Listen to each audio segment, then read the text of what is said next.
नमस्कार मेरे प्यारे भाइयों बहनों और बच्चों। श्री कृष्ण भगवान ने 35 उसमें पीछे वाले श्लोक में जो 36 था, श्री कृष्ण भगवान ने यही पूछा था। वो श्री कृष्ण भगवान से बात कर रहे हैं अर्जुन, तो उन्होंने यही कहा अर्जुन ने कि भाई हम पापी क्यों हो जाते हैं, पाप आचरण क्यों करते हैं। तो उसी का जवाब देते हुए श्री कृष्ण भगवान कहते हैं कि देखो,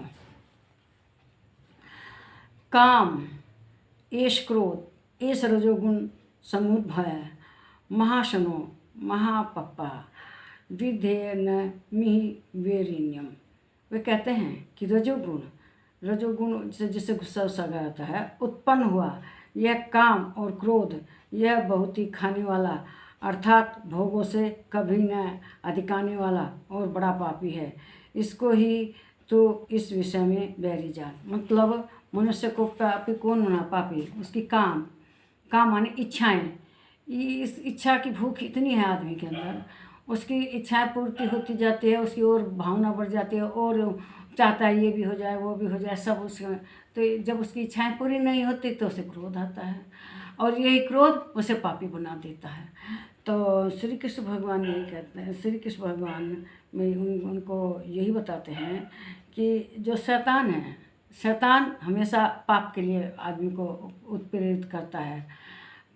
जो शैतान कौन है, जो रजोगुण है, इससे आदमी अब शत्रु उत्पन्न हो जाते हैं। जब उसे क्रोध आएगा, दोस्तों से लड़ेगा झगड़ेगा तो क्या होगा, उसका क्रोध होगा और क्रोध से ही सब अपराध होते हैं। गुस्से में बड़े बड़े कांड कर देते हैं आदमी किसी से बदला लेने के लिए, क्रोध के कारण। और जो ईश्वर है वो सर्वशक्तिमान है, लेकिन जो शैतान है वो ईश्वर का विरोधी है, वो गलत काम में उलझाता है। वही जो आदमी भगवान को समर्पित करके सब काम करता है तो वो अपनी आत्मा में होता है, वह ज्ञानवान होता है और अंतोगत्वा मोक्ष धाम को प्राप्त करता है। लेकिन जो शैतान है वो गलत काम में लगाता है और मनुष्य की अधोगति होती है, वह उसका पतन हो जाता है, वह नरक का भागी होता है। तो इसीलिए मनुष्य को अच्छी भावना के लिए अपने रजोगुण पर नियंत्रण रखना चाहिए, क्रोध पर नियंत्रण रखना चाहिए। क्रोध से, द्वेष से, लालच से बच के रहे और इससे उसका जीवन सफल होगा। तो मनुष्य को क्रोध वगैरह से बचना चाहिए, ये ही मनुष्य को पाप में डालते हैं। इस वीडियो को लाइक कीजिए, शेयर कीजिए, इस पर कमेंट कीजिए और प्लीज़ मेरे चैनल को सब्सक्राइब कीजिए। नमस्कार मेरे प्यारे भाइयों बहनों और बच्चों।